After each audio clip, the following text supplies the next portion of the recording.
This week on Ebert and Roeper, Sarah Michelle Gellar is a cheerleader with ties to the mob in Harvard Man. Also, TV's favorite football head and Hey Arnold, the movie. And Adam Sandler pratfalls for Winona Ryder in Mr. Deeds.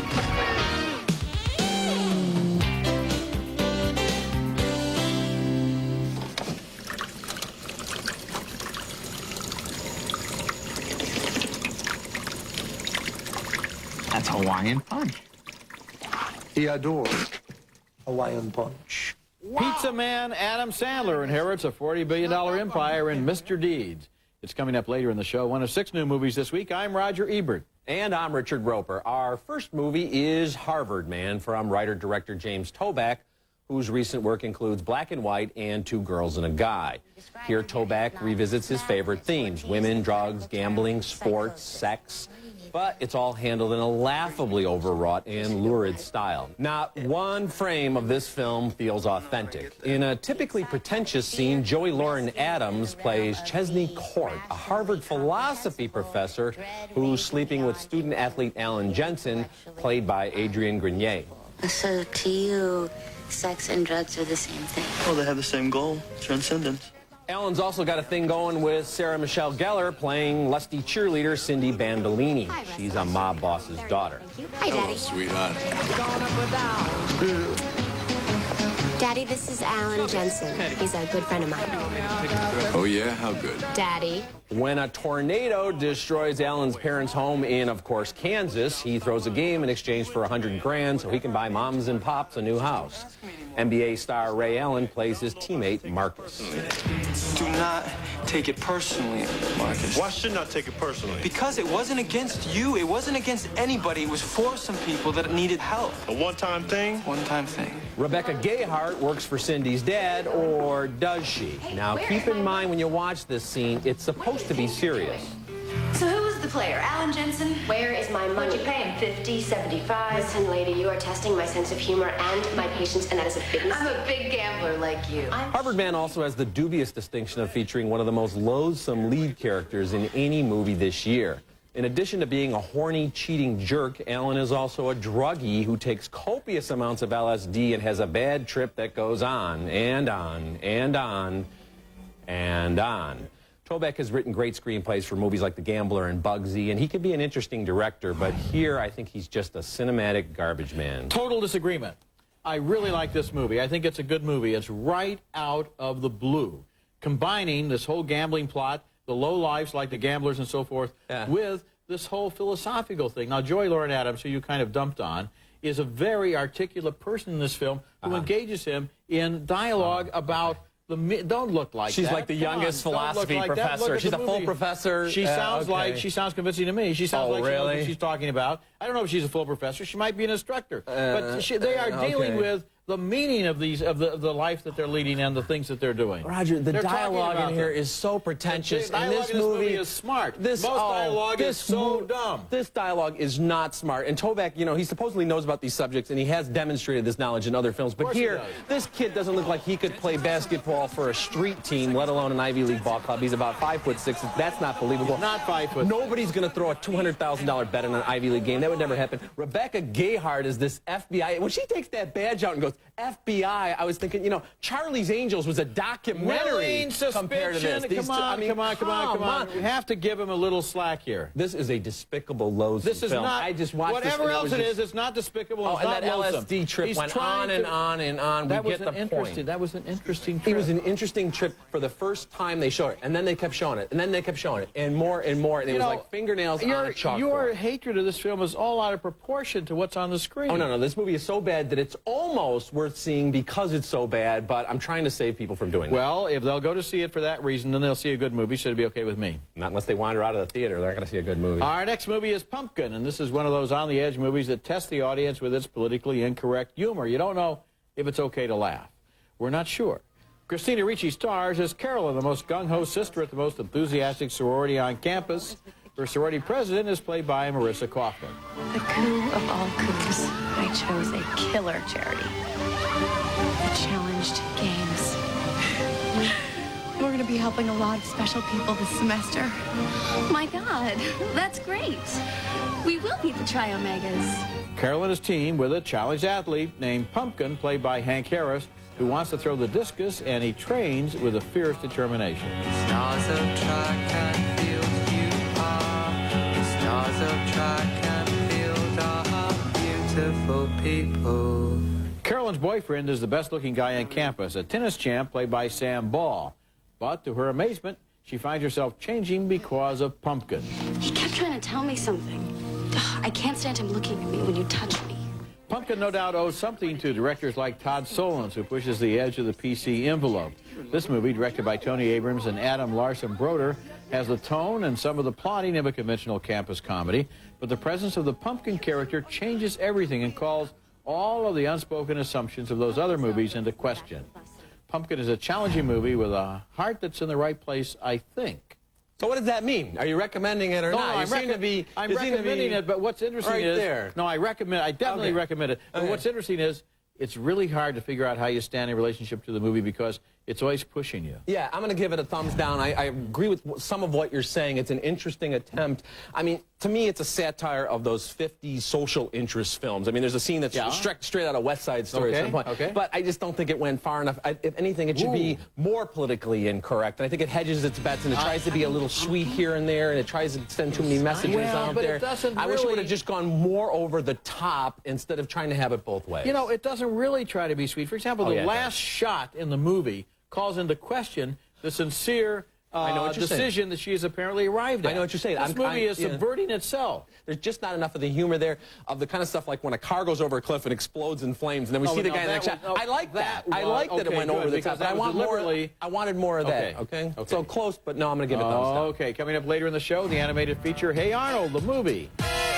Plus, Winona Ryder falls for Adam Sandler in Mr. D. Boy, you kind of snuck up on me there. I am very, very sneaky, sir. And coming up next, 3 of the best new titles on home video. I need a map. I think the Russians feel my profile is too high. That's why they simply just don't do away with me. They're keeping me here to try to stop me from doing my work.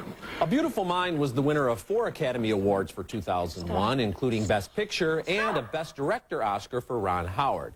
And the new double disc of the film is one of the best DVDs ever.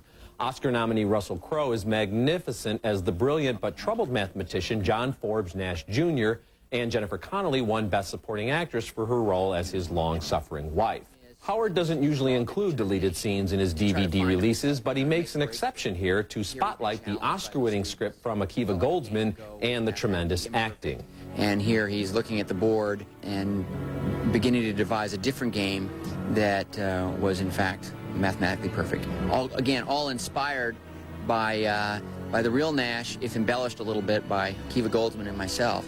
Disc 2 includes more than a dozen extras, from a making-of documentary to footage of the real Nash accepting his Nobel Prize, to some fascinating glimpses of the special effects. And here you see wiping on the shot with the snow composited in. We added snow to the windowsills, and then you see the element of the tree that we shot motion control, and it feels like it's in the shot because it has the same camera move on it. Even before its theatrical release, A Beautiful Mind was embroiled in overheated controversy about its interpretation of Nash's life.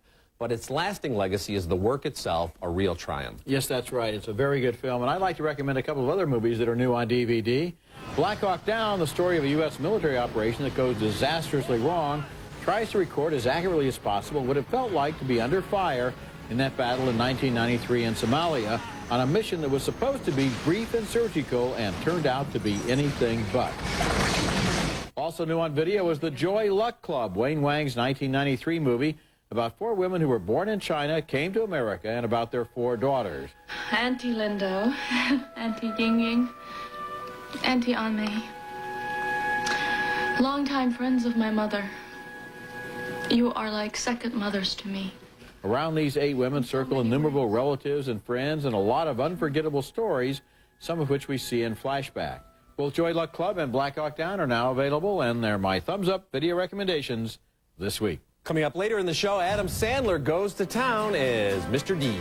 I found out I have an uncle. He gave me $40 billion. Well, that's nice. And coming up next, a family of women who are lovely and amazing. Oh, I don't know why he ever married me.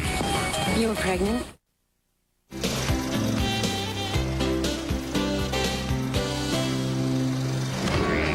So which one of you is older? She is. She is. What do you do? You're thin enough to be an actress. I'm an artist. I thought you worked at a one-album photo. Lovely and Amazing is the story of a mother and her 3 daughters, and Catherine Keener and Emily Mortimer play the grown-up sisters in that scene, and Raven Goodwin is their mother's adopted daughter.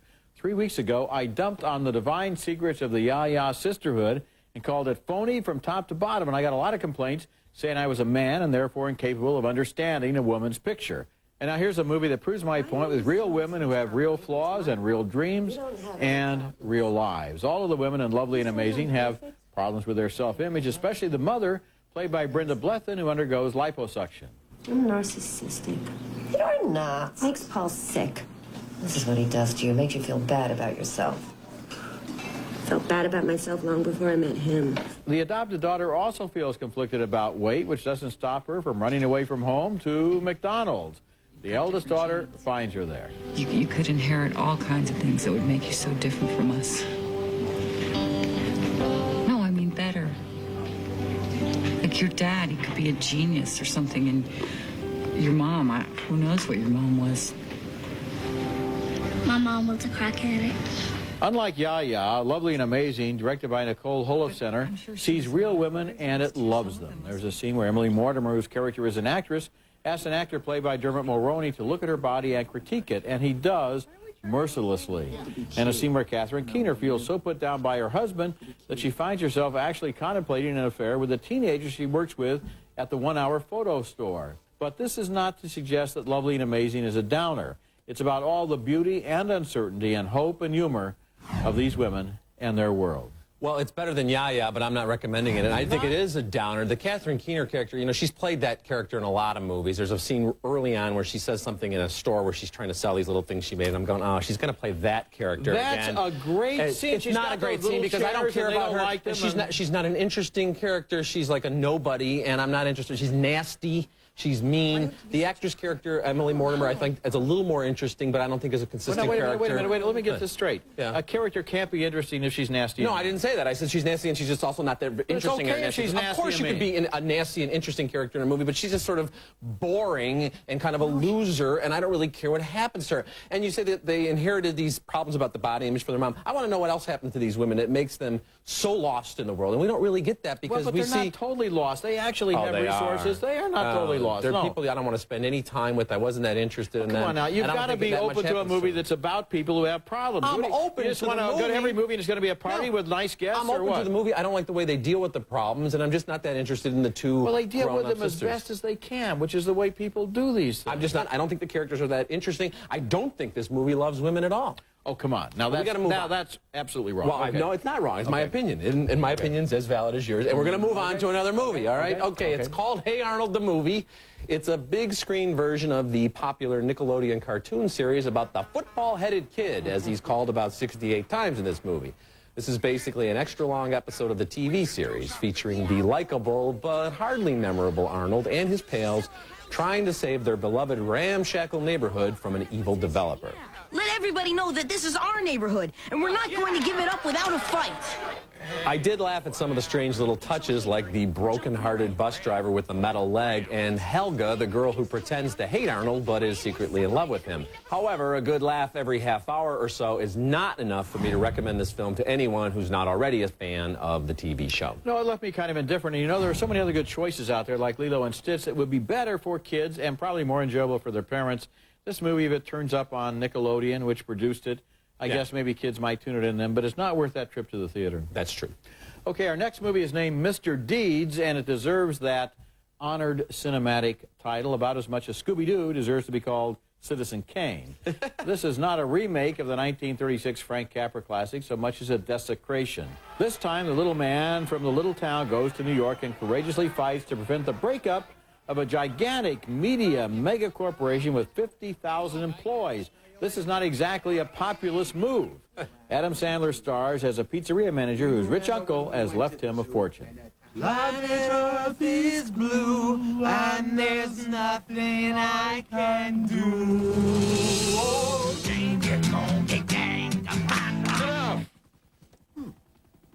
Party pooper.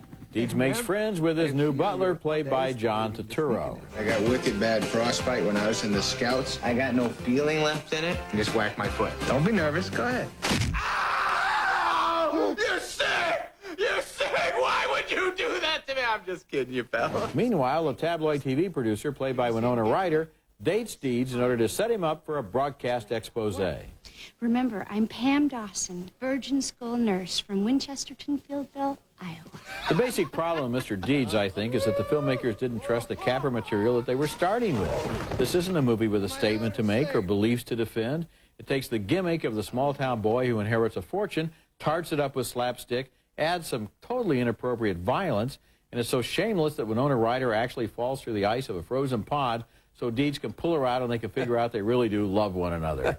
Capper's original Mr. Deeds was a sincere story, and Adam Sandler's trademark is pretending to be sincere when he's really ironic. It doesn't work. No, it doesn't work at all. I think Adam Sandler might have the ability to play something straight and serious. He does have some talent, and at least in some of his previous comedies, he'd go all out in things like Happy Gilmore and Big Daddy. Here, I get the sense that even he's tired of his own act. He seems like he's just kind of sleepwalking through the role. There's nothing funny about this. If you really study the original Capper movie, you realize this is not a role for Adam Sandler. He's like Jerry Lewis. He just begs for our love, but then he wants to have it both ways and do the pratfalls as well, and none of it works. Coming up next, Read My Lips, a new thriller with a Hitchcock twist. And looking ahead to next week's openings, we'll review Tommy Lee Jones and Will Smith in Men in Black 2. Hey! You're back! Somebody said you were dead. You look good.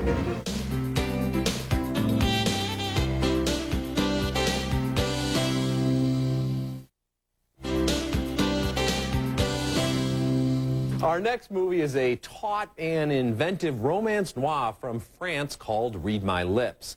Emmanuel Devos gives a raw and truthful performance as Carla, an overworked and almost totally deaf office assistant at a property development company. She hires an ex-con named Paul to ease the workload. Vincent Cassel, a big star in Europe who was the best thing in the Nicole Kidman film Birthday Girl and was the voice of the leering Robin Hood in Shrek, plays Paul. Non, non, c'est eux, ils se moquent de moi. Comment vous le savez? Je lis sur les lèvres. Quoi? Je lis sur leurs lèvres. Now, Paul's the ex-con, but Carla is not the helpless wallflower everybody thinks she is. Frustrated when a coworker again takes credit for her work, Carla asks Paul to help her get revenge. Vous pouvez voler le dossier. Je suis sûre que c'est rien pour vous. Non, je vole rien du tout. Pourquoi? Pourquoi? Vous savez très bien pourquoi. Parce que je sors de tôle et si je fais un pas de travers, je retourne direct. Arrêtez de m'embrouiller, vos conneries, là. Je vole rien du tout. It doesn't take much for Carla to nudge Paul back to his natural criminal ways, and it doesn't take much persuading on Paul's part to get Carla involved with his own scheme to rip off a crime boss.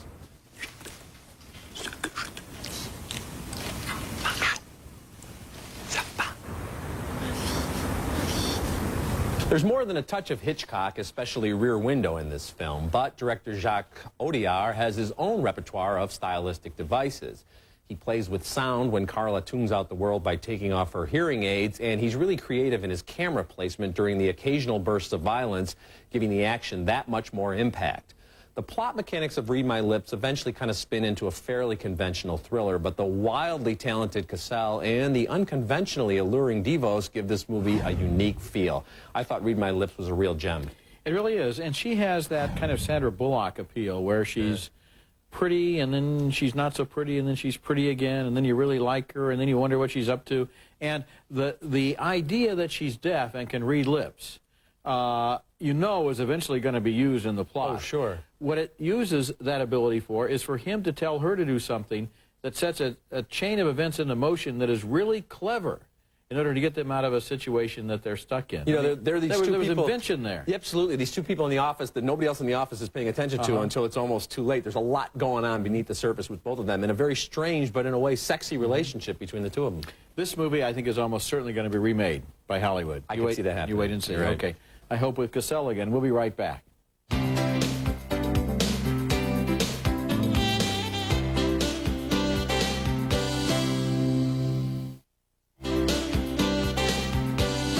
Okay, recapping this week's movies. A big split on Harvard Man. We split again on Pumpkin. We split yet again, big time, on Lovely and Amazing. But 2 thumbs down for Hey Arnold the movie, 2 more thumbs down for Mr. Deeds, and 2 thumbs up for Read My Lips.